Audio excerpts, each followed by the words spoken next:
안녕하세요. 금일은 주요 선박의 25년 11월 성과 변화에 대하여 살펴보도록 하겠습니다. 최근 미국의 관세 정책은 조선 해운 시장에도 간접적인 영향을 주고 있습니다. 특히 중국산 철강 조선 기자재에 대한 고율 관세 부과, 자국 선박 의무화, 친환경 선박 관련 보조금 규제 정책이 맞물리면서 한국 조선업계에는 단기적으로는 기회, 장기적으로는 불확실성을 동시에 주고 있습니다. 현재 선박 건조 시장은 미국 관세 정책의 영향으로 단기적으로 한국 조선업계에 긍정적이지만 장기적으로는 미국 내 보호무역 강화가 리스크로 작용할 수 있습니다. 선박 관련 주요 지표 중 하나의 성가지수 및 성가 변화입니다. 2020년 성가지수 120.6을 시작으로 성가는 상승하였으며 최고의 성가지수는 2024년 9월 189.96을 기록했습니다.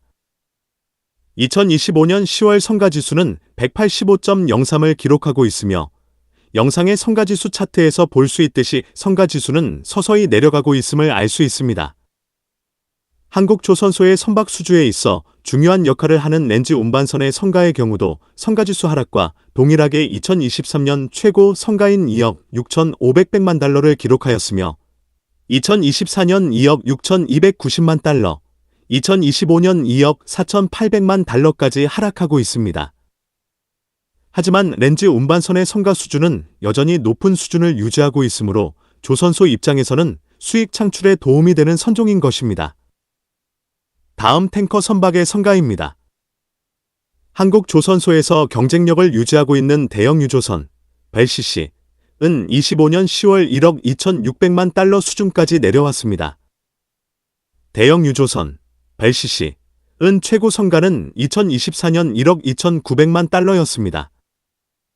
2021년 이전은 대형 유조선, 벨CC 1억 달러 이하로 낮은 성가 수준을 유지하였습니다.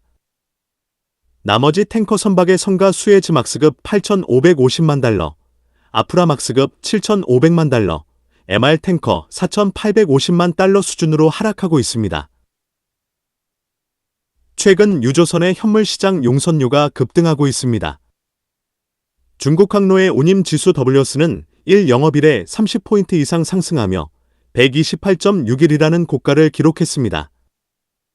시장 보고서에 따르면 중동과 중국 항로의 WS는 128.61로 전 영업일 대비 30.44포인트 상승했습니다. 이를 용선료로 환산하면 발세포, 저유황유를 사용할 경우 하루 12만 달러, 타랑설비인 스크러버를 장착하고 고유황 중유를 사용할 경우 하루 12만 5천 달러 수준입니다. 이는 일반적인 채산 라인의 4배에 상당하는 것입니다.